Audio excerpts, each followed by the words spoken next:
After hours of traversing this dense forest, it finally gives way to a small clearing. At the center stands a single, solemn statue.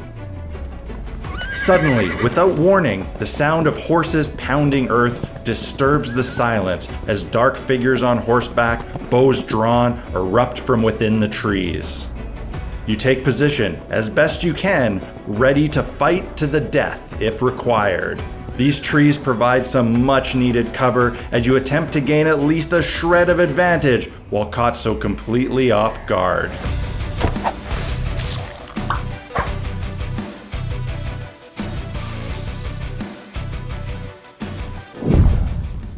Hey guys, welcome back to Black Magic Craft.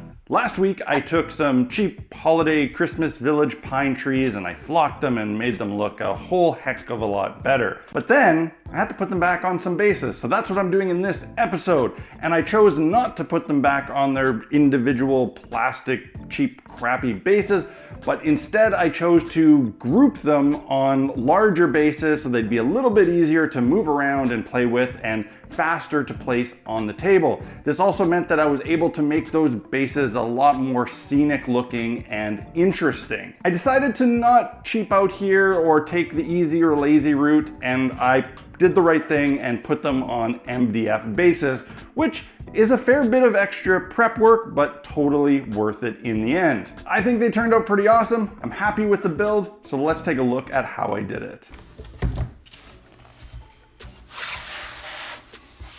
I wasn't messing around here. I knew I wanted these to be on MDF bases, so I grabbed some offcuts left over from my snow terrain boards and set to work drawing out my base shapes. I used the original plastic tree bases that I had saved as a reference. This way I could know how many trees I was working with and how many of each size. I wasn't worried about sticking to these layouts perfectly as the build progressed, but doing this ensured that I ended up with the right number of bases appropriate to the number of trees I had, even if they ended up switching spots later. With my rough shapes drawn out, it was time to cut them. Now, this could be done with a jigsaw, but it is far less awkward to do so with a scroll saw if you have one. I didn't follow my shapes super closely as they were just a rough guide.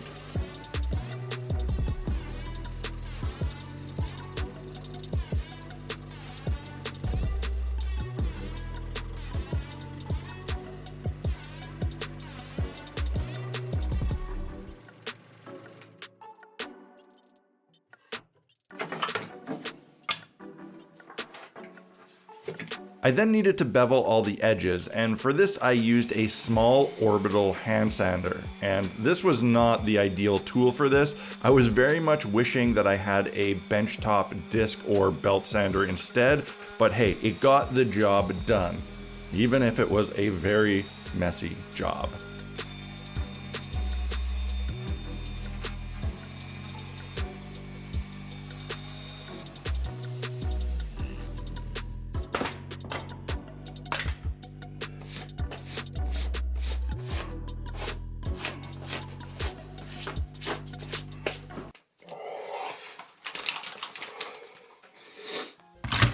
I wanted to break up the flatness of the bases with some big rocks, so I grabbed some XPS insulation foam and carved some rock formations using just an OLFA knife. This is easily done by cutting a general shape and then scoring a bunch of lines that cross each other, after which you can use the edge of the blade to scrape away the material. This creates a nice jagged and non-uniform texture.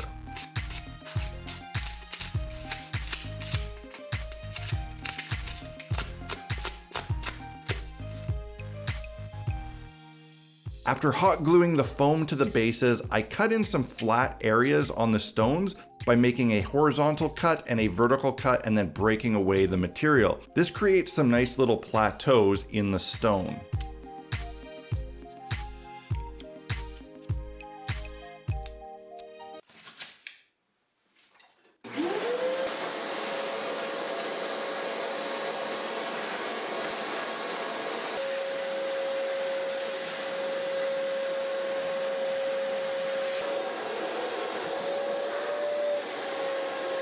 I had just recently tested and reviewed the Vallejo ground cover paste, and I thought this would be a perfect project to actually use them on. I decided to use the gray pumice as it seemed to be the coarsest of all the textures. I first brushed on some water onto the MDF. Now this is a really important step when adhering things to MDF, especially if the adhesive isn't very liquidy. The water soaks into the material and helps the adhesive soak deeper rather than just drying on the surface.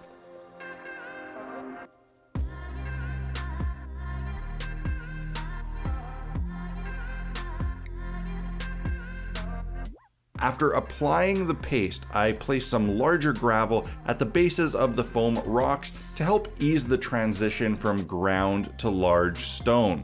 On some of the bases, I applied the paste fairly heavily, and on some of them, I put it on thinner to see if I could get away with using less of the material. As I'm sitting here looking at these, watching them dry, I'm realizing that, well, I do like the way this texture paste looks where it is thicker, but where I tried to be more sparing and just put a thin layer, I'm not overly thrilled. It looks great if I wanted it to look like sand, but I'm thinking I want these to look more like a muddy earth, a pile of, kind of dirt beneath the tree. And this is just a little too thin, so I think I'm gonna scrap this. It was a valiant effort. Wanted to test the material in real practice, but I think I'm gonna switch gears and mix up some caulking and thin it or something and spread that over top to give a more muddy, thick texture to these. So I turned to plan B and decided to make my own ground paste. I wanted something that was really thick and full of a variety of textures.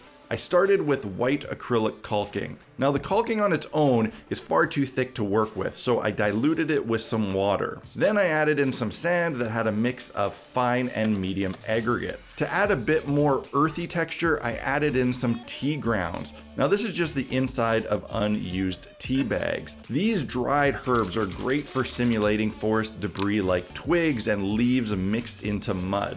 I also added in a fair amount of black paint to the mix so that it would be easier to paint later.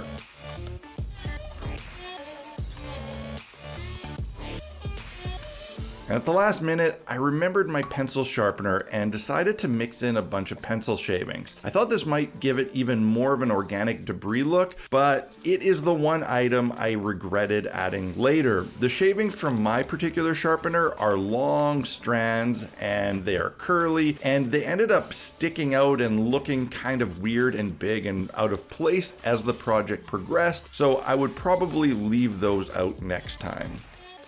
Before applying my homemade paste to the bases, I covered the foam rocks in my Black Magic Craft base coat, which is just the mix of Mod Podge and black paint.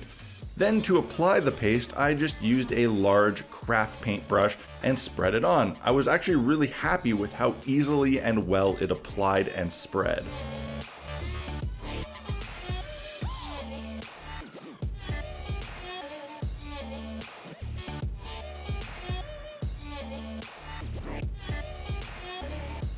I was far happier with the heavier and more dynamic texture of the homemade paste, but the real downside was how long it took to dry.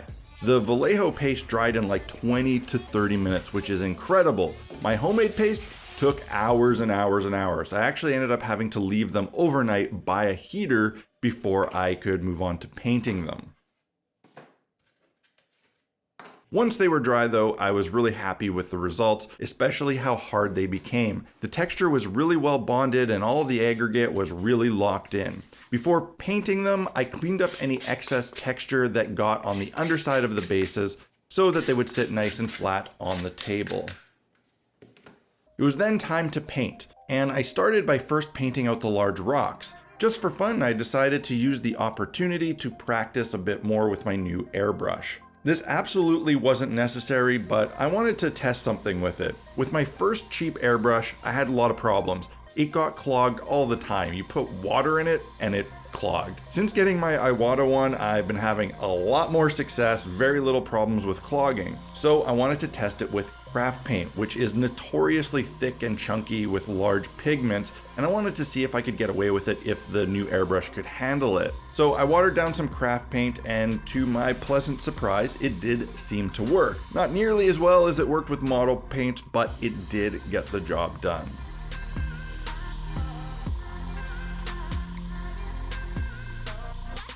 For the ground cover, I painted out a coating of very watered down brown on the rest of the bases. This I decided to do the old-fashioned way with a brush, as I thought it would be easier to control, and honestly I didn't feel like cleaning out the airbrush again. To highlight the textures on the ground cover, I did some dry brushing using a golden brown, some tan, and even a bit of olive green. I also let some of this get on the stones to give them a little bit more color. It was the washes that really made these begin to look good, however. I used my homemade washes that I made in a previous episode. For the rocks, I used my black wash, and for the ground texture, I used a brown wash.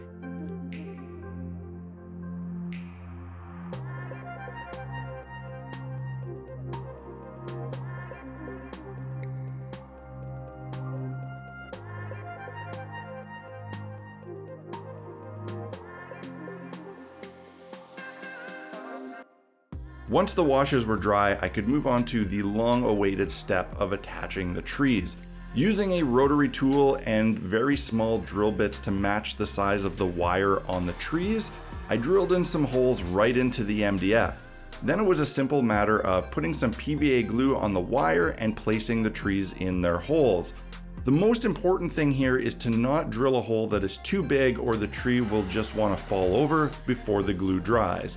Oh, and it's also important to put some material underneath the base so that if you drill all the way through, you don't end up with holes in your cutting mat. Self-healing cutting mats don't heal holes.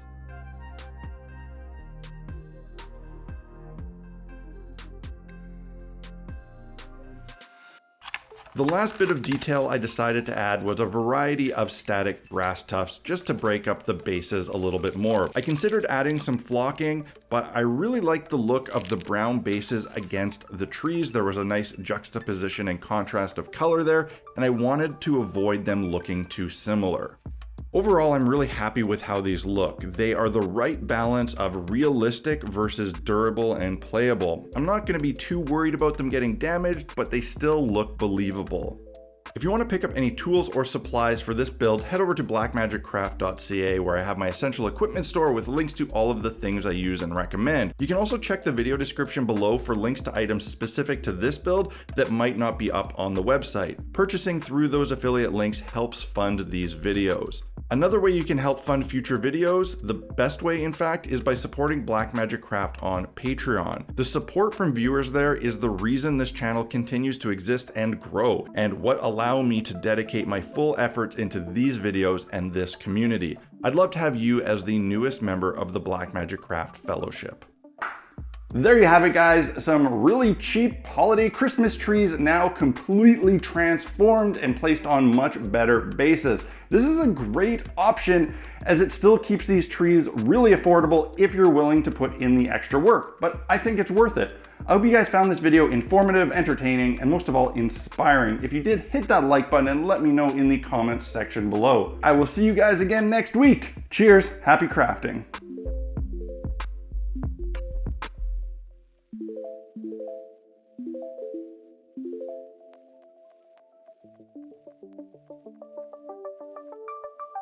Check it.